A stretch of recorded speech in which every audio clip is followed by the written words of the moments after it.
Kokoa daholo ny zanagasikara. Mbola ao ve?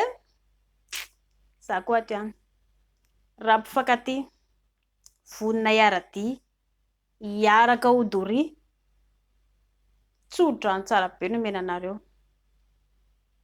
Inona zany tokony atao e? Mila mivonona ny saina.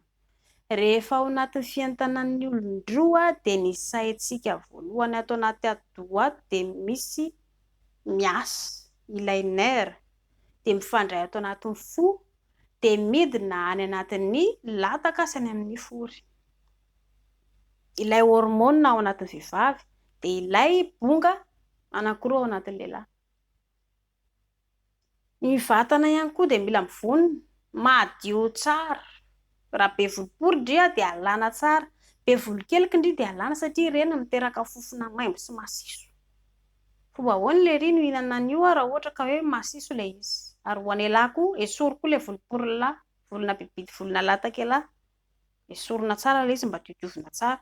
Tsy hoe amin'ny voalohany ihany, izay ange tsika olombelona ange mety tsara velatsia. Amin'ny voalohany ihany mody atao tsaratsara, mahafinaritra. Dia avy eo rehefa zahan-dratsy eo, avy eo rehefa zatrazatra dia manao lalakitakisoa. Tsy izay no atao. Rehefa tsara tamin'ny voalohany natao dia tohizina hatsaraina foana ilay zavatra dia mitady teknika fomba hafa mba hahatsara ilay izy. Dia inona ary izany no atao rehefa eny amin'ny bofan-driny e? Tsy mahazo menatra aloha rehefa mifanoroka.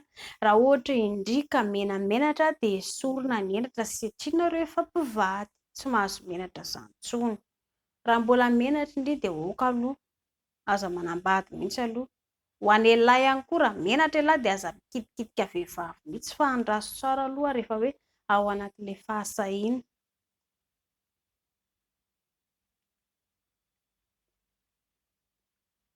Inona no hoe sakafo tokony atao ary ho an'ny vehivavy mba hampihetsika ilay fihentanana? Misy tokoa ve? Afaka mihinana zavoka indria, dia frezy, dia voanjo. Amin'ny fotoana zavoka aloha indraindray ilay izy tsisy e, tsy maninona izany. Fa ny voanjo reraka ny nify. Dia afaka mihinana totom-boanjo, efa betsaka mivarotra totom-boanjo, mahatsara ny vatana ihany koa io. Dia ny frezy ihany koa rehefa fotoana dia mba tsara mba mihinana an'ilay izy dia amin'izay mba mientana kokoa ny vatana. Ireo karazana voankazo maro, inona ity? Ampongabendanitra. Tsara ihany koa ireny ho an'ny vehivavy. Ho an'ny lehilahy efa lazaina teo fa mila misotro kafe lisana dia amin'izay mba mihenjana kokoa ny bibity dia ahena ny karazana siramamy, ny coca sy ny toaka ary ny sigara. Dia mba esorina ho ilay menamenatra ary piso kely. Dia amin'izay mba mety tsara ilay izy satria raha vao hoe ny lehilahy irery no miezaka manao ilay izy nefa indray tsy safa matahotra dia lasa tsy mandeha amin'izay loatra ilay izy avy eo.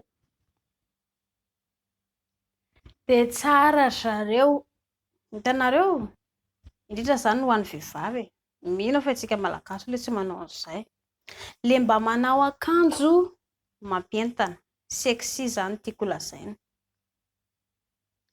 Efa betsaka mivarotra an'ireny afaka manao an'izany indray ho an'ny vady indray. Ao an-trano. Be dia be ny akanjo afaka anaovana indray ilay akanjona sexy fentina matory ireny ho an'ny vehivavy. Mba mampentana mba mahatsaratsara ilay izy koa ohatra satria ao anatin'izay koa anie ilay ohatra hoe rehefa hanala akanjo dia mba alàna moramora ilay akanjo dia mba ilay ny eto ambany koa ohatra ny alàna ohatra. Mba mampentana kokoa ny lehilahy izany. Be dia be ny akanjo ilay akanjo ilay tsara ilay fentina matory ireny ho an'ny olon-droa. Dia mba mividy an'ireny ndry lahy koa mba mividy ho an'ny madama izany mba manjamanja tsaratsara izy rehefa mba miaraka lisana. Dia aza mitsaratsara ela tena io koa ve ny anaovan'ity fa mba entina hanatsara ilay kilalao-pitiavanareo izay no anaovana an'ilay izy. Donc efa mety hividy an'ilay akanjo ihany zako dia ampisehoko anareo ato ilay izy dia amin'izay mba hitanareo fa tsara ny vehivavy mba manao an'ireny izany ao anatin'ilay fotoana ilay hoe fihentanan'olon-droa iny mba miakatrakatra kokoa izany ilay atao hoe inspiration, ny fihentanana mba miakatrakatra kokoa. Dia izay. Afaka manao bakiraro ianareo. Ny bakiraro mba mampiakatra aingana kokoa ilay fientanana satria ny tongotra raha vao mangatsiaka dia ela be izay vao taitra ny olona anankiroa dia mba manao bakiraro izany ianareo dia mba mora mientana ihany koa. Dia izay, mangatsiaka tompoko.